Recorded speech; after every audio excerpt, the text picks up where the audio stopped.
আসসালামু আলাইকুম। আজ আমি আপনাদের সামনে নতুন একটি রেসিপি নিয়ে হাজির হয়েছি। বলেন তো এটার নাম কি? এক এক অঞ্চলে তো এক এক নাম। আমরা কলার থোড় বলি, কেউ কলার মগজও বলে। আপনারা কি বলেন আমাকে অবশ্যই জানাবেন। আমি এটা ধুয়ে পরিষ্কার করে নিয়েছি।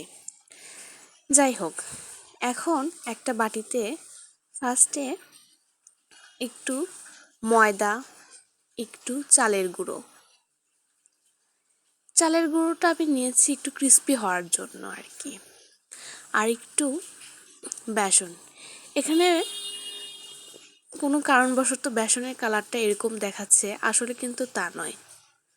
আমি আন্তরিকভাবে দুঃখিত, আমার লাইটিংয়ের সিস্টেমটা এখনও ভালো করতে পারছি না।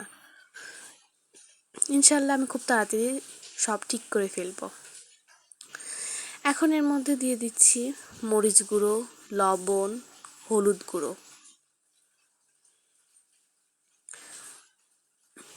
দেখতেই পাচ্ছেন, আপনারা আপনাদের টেস্ট অনুযায়ী সব কিছু দিবেন।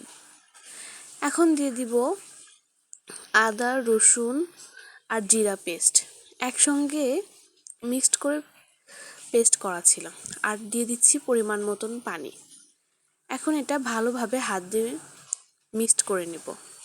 আমি সচরাচর সব কিছুতে হাতই প্রিফার করি, আপনারা চাইলে চামচ দিয়েও করতে পারেন।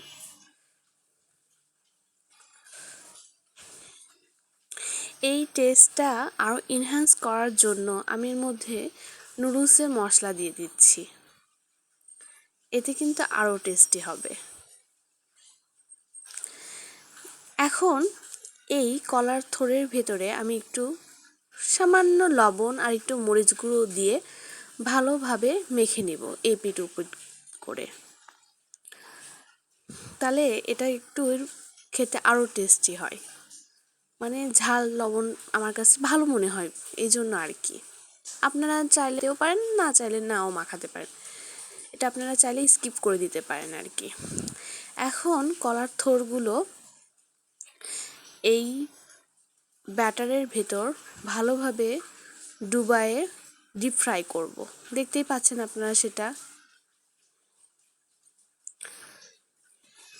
এখন এটার মধ্যে আমি ছেড়ে দিচ্ছি, খুব সাবধানতার বশত ছেড়ে দিবেন যাতে তেল চটকে না আসে।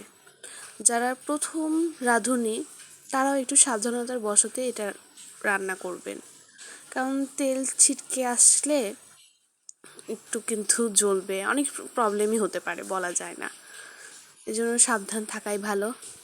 এখন আমি উল্টে দিচ্ছি।